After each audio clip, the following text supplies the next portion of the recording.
ngir jàmmi àdduna tax na moom Cheikh Ibrahima Niass taalibe tijaan yi duñu tàyyi ci di ko delloo njukkal ñu defub say nag ñoom taalibe yooyu le nekk file ci Dakar amal conférence internationale bi ni mel ngir sukkaliwaat dundu nitu yàlla bile ak njàngaleem. Mawlana Cheikh Ibrahim radiyallahu taala anhu mi nga xam ne itteem yëpp mooy doomu aadama wax na ne su ma namm ci jaam yi mooy ñoom ñëpp ma yóbbu leen ba ci seen borom wan leen ne leen seen borom mu ku mel noonu ak lim liggéey lislaam ak nim marqué jamonoom bu ko ndaw ñu xawee danañ roy ci moom te bu ñu royee ci moom danañ gindeeku danañ tegu ci yoon. ñu duppee ko nag Babul Fay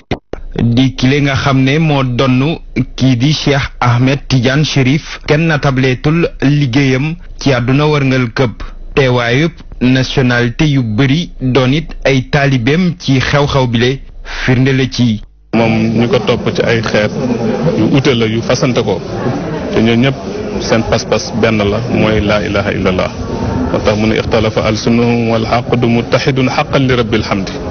mu ne seeni communication ute na waaye seen pas-pas benn la mooy xam laa ilaha illallah wax laa ilaha illallah ak jeex ci laa ilaha illallah. ay délégation nag bàyyeekoo nañu Mauritanie Nigéria Côte d'Ivoire ba ci Palestine ngir teewe événement bi moom délégation bu Côte d'Ivoire dellu si na ci taxawaayu Baay ci àdduna bi. message universel.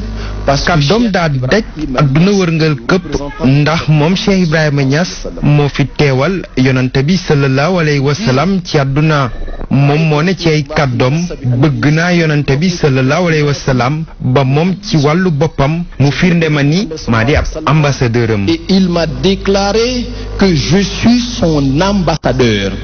conférence internationale bi nag ñu ngi ko amaloon ci teewaayu Serigne Mounhamina Ibrahima Niass di doom ci Baay moom sax dellu si na ci mbirum terrorisme ak attaque bu yees bi nga xam ne nemmeeku nañu ko ca Burkina Faso woolu na nag taalibe tijaan yi ngir ñu gën a boole si doole ak it déggoo ba phénomène bi le ñu jële ko fii.